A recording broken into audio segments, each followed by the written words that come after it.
êtes venu ici pour visiter notre station qui est à Gosunja et vous êtes ceux qui sont en train de construire le centre Saint-Damien qui est sur la voie de Fome.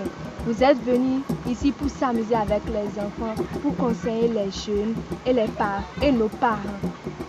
Vous êtes venus ici pour prendre des informations sur notre pays.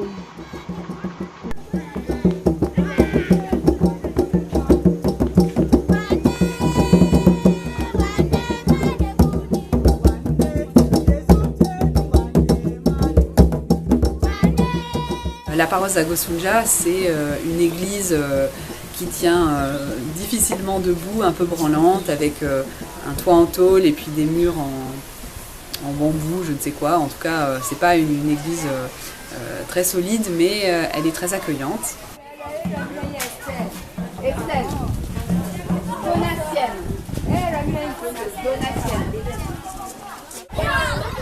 Ils avaient un peu peur, ils n'osaient pas trop venir vers nous. Mais finalement, on a commencé à jouer et très vite, les enfants se sont pris au jeu et se sont rapprochés. Aujourd'hui, c'est la première fois qu'on a l'occasion de se rencontrer, nous de vous connaître et puis vous de nous connaître aussi. Donc merci beaucoup. Et la Chilwe.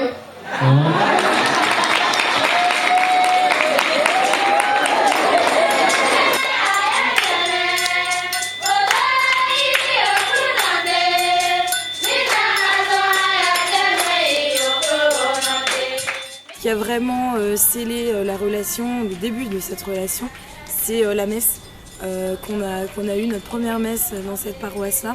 Dès la fin de la messe, le chant final n'était même pas terminé, tous les enfants sont venus vers nous, nous ont attrapé les mains et on avait l'impression que toute peur avait disparu. Une fête, les enfants se sont mis à danser, les parents étaient autour, nous on a dansé et là je me suis dit c'est bon, c'est parti, je comprends pourquoi je suis là et je regrette absolument pas et là je me suis dit allez c'est bon, on y va au boulot quoi.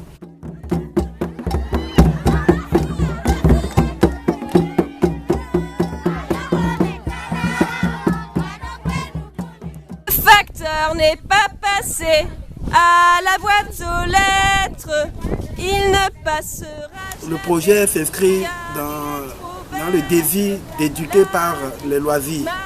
Et on a vu qu'il y avait vraiment besoin. Le besoin était ressenti. Et pour le peu de temps qu'on a passé avec les enfants, on a vu que c'était agréable. Et que les enfants, on a beaucoup à gagner à travailler avec eux sur ce projet, dans cet esprit. On a tellement de choses à apprendre, à emmagasiner avant de devenir adulte, que finalement ce temps de gestation, ce temps d'enfance et d'adolescence est vraiment fondamental pour construire notre identité. Et le jeu permet d'apprendre à maîtriser son corps, d'apprendre énormément également de compétences, à imaginer, à créer, à vivre avec d'autres, à respecter des règles.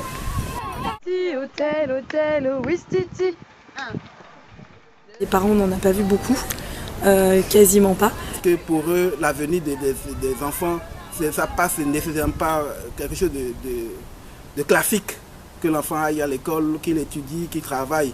Et dès qu'il se met au jeu, on voit que bon, il n'est pas l'essentiel. Donc pour eux, ça peut être un terrain d'avenir.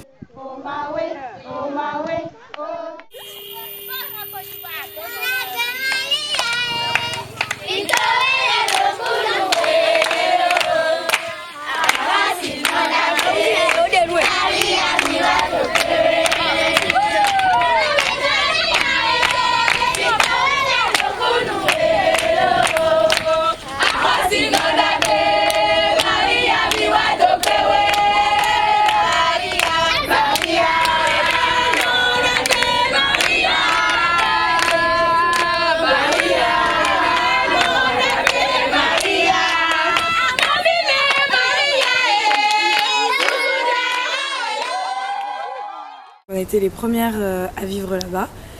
C'était une très belle expérience, une belle aventure. Là, on est arrivé, il n'y avait rien du tout. Mais hormis évidemment une immense et très belle maison, une belle paillote, un jardin fourni, magnifique, etc. Et c'est vrai que du coup, mettre les premières de la vie dans cette maison, c'était symboliquement très très fort.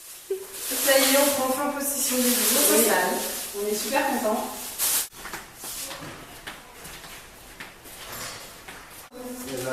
Ouais. Ça va, c'est bien?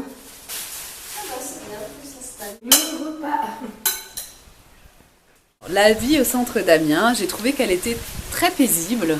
Nous avons réussi, je pense, haut la main notre pari d'une vie ici en communauté, une vie sereine, une vie où tout le monde participe, où nous avions des journées bien chargées, mais où finalement chacun a pu prendre sa place et son rythme.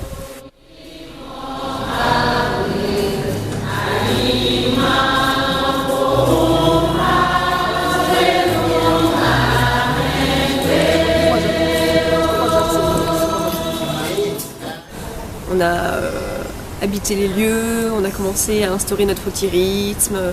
Chacun avait ses petites responsabilités. Donc nous, on était surtout Domiti, Donatienne et moi, c'est surtout jardin. Estelle était plutôt dans l'organisation de la maison.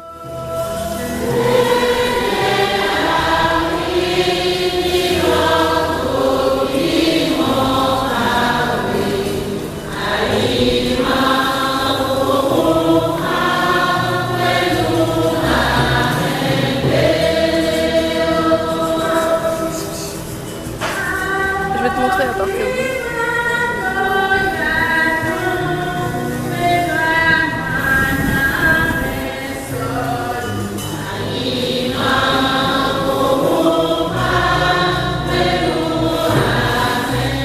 L'après-midi, nous avions soit une rencontre avec les enfants du village, ou bien nous faisions d'autres types d'activités. Par exemple, nous avons été rencontrer la sœur de Sainte-Marceline qui a ouvert une école pas très loin d'ici. Avec la sœur Clarisse de la congrégation Sainte-Marceline, on a parlé du fait que ce serait intéressant de créer une sorte de partenariat avec les écoles pour que le centre d'Amiens puisse servir aussi de centre de loisirs, que les enfants qui vont à l'école le matin puissent venir l'après-midi ou faire des ateliers, faire des activités au centre d'Amiens et puissent créer un véritable lien entre l'éducation et le loisir.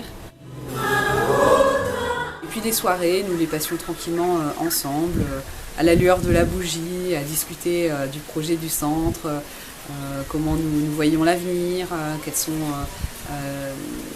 parler du jeu, parler de voilà, tout ça.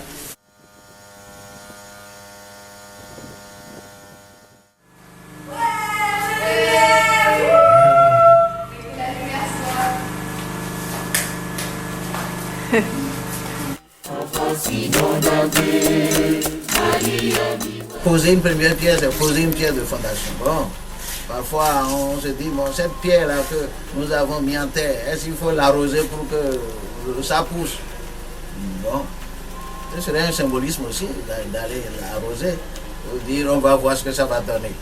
Et disons que votre façon de l'arroser, c'est ça qui a donné ce que nous avons. Cette clôture, les maisons qui sont là, les pierres qu'on continue à fabriquer. Le centre évolue. J'ai été content de voir le travail qui a été fait en un an.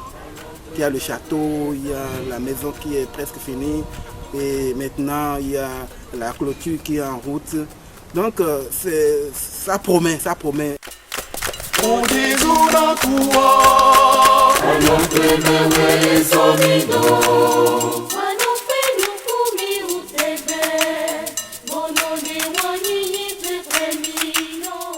À partir du plan de masse qui a été élaboré cette année, on voudrait maintenant délimiter les espaces, et en particulier les espaces pour les enfants, donc créer les aires de jeu tels que le terrain de multisport, le terrain de foot, et des espaces où les enfants pourront déjà venir jouer et s'approprier les lieux.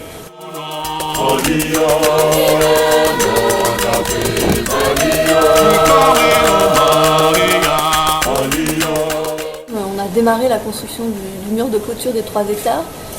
Mur de clôture qui va permettre entre autres de lancer une activité d'agroforesterie sur le long terme. L'objectif c'est bien d'ouvrir le centre aux enfants, mais de transmettre aux enfants un lieu dont ils pourront faire quelque chose, avec lequel ils auront les moyens de faire quelque chose, avec lequel ils auront les moyens de le faire grandir, de le transmettre à d'autres. Et nous remercions également nos illustres invités qui sont parmi nous, nos amis, frères et sœurs blancs, qui se sont déjà familiarisés avec nous depuis quelques semaines par les entretiens, loisirs et causeries. Pour moi, c'est une aventure de persévérance et une aventure de fidélité. De persévérance, puisque finalement, on a réussi à vivre au Centre Damien au bout de 7 années de travail. 7 années, c'est beaucoup. C'est beaucoup et en même temps, c'est rien, puisque l'objectif, c'est d'ouvrir les portes aux enfants. Donc nous ne sommes qu'au début de cette aventure. Et on voit que cette persévérance, elle n'est possible que grâce à la fidélité de tous ceux qui s'y investissent au quotidien, qui portent le projet, qui y croient. Et puis, persévérance qui est possible aussi grâce à la fidélité de tous ceux qui nous soutiennent et qui nous soutiennent fidèlement chaque année. On a besoin de ce soutien fidèle parce que ce qui est certain, c'est qu'on n'arrivera pas au bout du Centre Damien seul. On a vu grand tous ces enfants et nous savons que cette œuvre, peut-être que nous n'allons pas en voir l'aboutissement. Dieu ne demande pas d'être des winners. Dieu nous demande d'être fidèles aujourd'hui. Nous sommes là aujourd'hui, nous jouons notre partition, d'autres viendront après nous et ils feront leur part. Et nous sommes des passeurs. Maria.